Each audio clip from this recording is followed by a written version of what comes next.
This is brought to you by the Kansas City Business Association. What's up, Kansas City? This is Tiffany Berry, and today my guest is Mr. Ira Harritt. How are you doing today, Mr. Harritt? Doing well. Great. And today we're going to be speaking about the services he provides as far as with the youth and the community.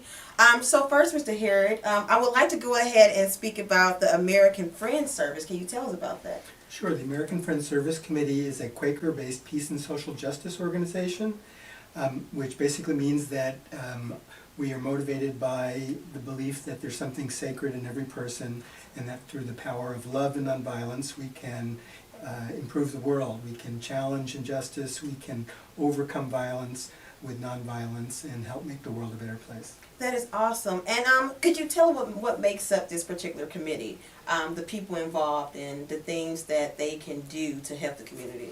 Well, we have a local, what we call our program committee, which is kind of like our local board, and it's made up of just individuals in the community that believe in working for peace and justice, and are willing to volunteer their time to serve on volunteer subcommittees and help support our work, and use their kind of connections and their knowledge and their hard work to kind of craft and develop and implement our programs, along with staff, myself, and interns that implement our youth civic engagement project. That is awesome. So you allow the community to get involved into the particular service. You allow the community to come in and share what they have to give, basically. Well, it's essential, really, and we seek to have very diverse voices, so that we really do reflect the perspectives and needs of the community, and we're not kind of working in a vacuum or in a bubble. Absolutely. And if you don't mind, can we go ahead and touch on the Youth Civic Engagement Project? Sure, we're very excited about that. It's just empowering for us, as well as for the youth, to share with them and to kind of guide them in exploring these issues. And so right now we're working on a project called All of Us Are None poster project. And so what we're doing is we're using the arts in this project and in our spoken word project called If I Could Change the World, that'll take place after the first of the year. Right now we're working with kind of helping youth kind of see how art has been used in the past in different social movements to promote that movement, and to right that wrong, and to work for that justice, whether it's the civil rights movement or environmental movements, the women's movement, anti-war movements, etc., so that they can see how it's been used in the past and how they can use art and poster art to communicate the things that they think are important. So we work with school groups and youth groups and churches and community centers and libraries, and help them kind of find their voice, develop their ideas, and then turn that into posters. And then this year we'll be bringing in a national traveling exhibit called the All of Us Are None poster exhibit that will be in Kansas City in December, and we'll select some of the works that the local youth are creating to be part of that exhibit. That is great. So one thing that we spoke about as far as the Youth Civic Engagement Project, you did let me know that you allowed the youth to actually choose the activities that they want to participate in, or actually create their own ideas to express themselves. Right. Well, we want youth to kind of be empowered to share what they're really passionate about. We have people or youth speak about kind of personal issues of inclusion and exclusion, of experiences of racism and injustice, homelessness. Actually, working with the youth, I learn things, and we share kind of creating an environment that is trusting and kind of respectful, and so they do kind of open up and tell it like it really is. And so in this project, we use the posters, and we'll be doing that from now through into December. And we're looking for classes and school groups and other youth groups to participate with us, and so they should are invited to contact the American Friends Service Committee to find out how they can get involved. We'll come out to school sites or churches or youth group sites, and do 90-minute to 2-hour programs and engage and involve the youth in this poster creation. So it's all about them kind of communicating their ideas and their thoughts. I think you might have been referring to another project, a third project that we do in the summer, that's called our Social Change Institute. Yes. And so we're actually excited about that. It's where we have 2 weeks that we work with high school aged youth, and they actually get a stipend, and they learn about the principles and practices of nonviolent social change. They learn everything from organizing meetings and setting agendas to the kind of larger kind of processes of organizing campaigns, working with the media, social media, and other things. And then we also work on helping youth understand sort of the power dynamics around issues. So, you know, whether it's racism or economic inequality or homelessness, or it's sort of Black Lives Matter movement. What are the forces? Who are your allies?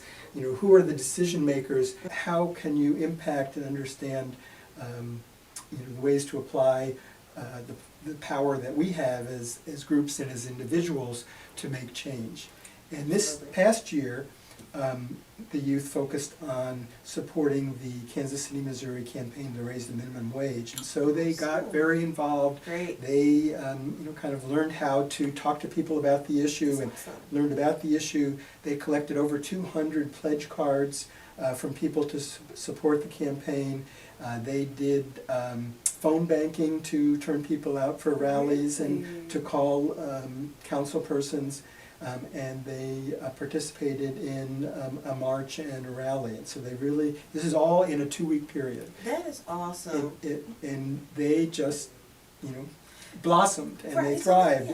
And we had lots of fun. Absolutely. So it's not about, being bored and studying. It's about kind of engaging and sharing with each other and, playing games that kind of teach different kinds of lessons. Great. And Great. So not only do you provide, let's say, this project or service for the youth, but you allow them to actually be children or just to be teenagers and express themselves. And I think that's an awesome thing, because considering how things are in the world today, I believe children need that.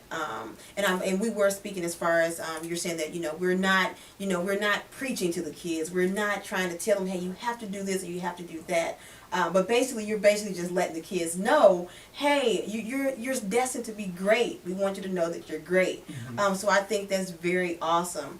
And another thing that I want to touch on is the lifting up of the community project that you have. Can you touch on that? Yes, we have a project called Move the Money Listening Project, where we spent much of 2014 and 2015 doing listening sessions with community leaders about the needs in the community, the impact of budget cutting, why leaders are focusing on austerity when we really need to be investing in our community and getting people back to work and being productive. We talked about revenue tax policies and why there's so much tax cutting instead of having everyone pay their fair share. Government is there to do what we can't do as individuals. Absolutely. And it needs to be funded so that we can do that. Oh, and I totally agree. And so we spoke to leaders about this, as well as what priorities they had, and also about waste, how they were wasting money on war making and putting people in prison, and how we need to sort of shift the priorities from spending so much money. We spend almost 60% of the federal budget, of the discretionary federal budget, on the Pentagon. And so much of that money could be used in much better ways on creating good jobs and education and putting people back to work. So now we're in the phase of taking all that information. We produced a report, and all this information is online at afsc.org. /Kansas City. You can go to that website and find out more information about that. And so we're holding forums in different kind of churches and community venues. And we're in the process of developing a sign-on letter or sign-on statement for community leaders, and we'll be soon going out to invite leaders to sign on. And basically there's a narrative that's going on, in our society, and it's the wrong narrative. It's blaming the poor, it's punishing the victims, and it's all backwards. It's that government can't do anything, that individualism is the supreme thing. It doesn't think about community.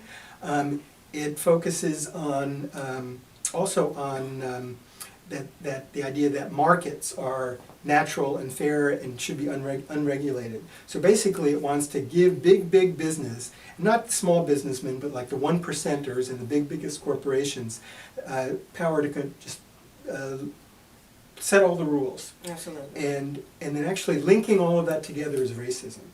And so you kind of connect that with racism so that government can help people in need, because there's a wink and a nod saying because those people are all people of color and they're not working to lift themselves up. And so it all kind of is this kind of sick kind of worldview that blames the victim and doesn't really do what's needed to lift people up, and actually we're all interconnected and to all be successful and contributing, and that will make our society function much better, and everyone and I totally agree. We're going to be wrapping up pretty soon. But I do want to thank you for sharing your time, sharing your ideas. And if you don't mind, before we wrap everything up, if you could just let everyone know how to contact you. So please contact the American Friends Service Committee. We work on the basis of volunteers contributing. We're looking for school groups to work with in the community. We're looking for venues for our Move the Money Listening Project, and people can contact us at 816-931-5256, 816-931-5256, or they can go to afsc.org/Kansas City, and there'll be different stories and articles and resources about our work in Kansas City. Awesome. Well, Kansas City, we thank you for sharing this time with us. And once again, my name is Tiffany Berry, and I have here Ira Harritt with us. And so we just want to advise you to go ahead and get to whatsupkansascity.net, and we advise you to be great. Yes, greatness within you, and make sure that you shine brighter than the stars. Thank you. I'm IFBB Bikini Pro Cat Williams, and when I'm not working out in the gym, I'm searching the web on Cascade Media and What's Up Kansas City. So make sure you check them out.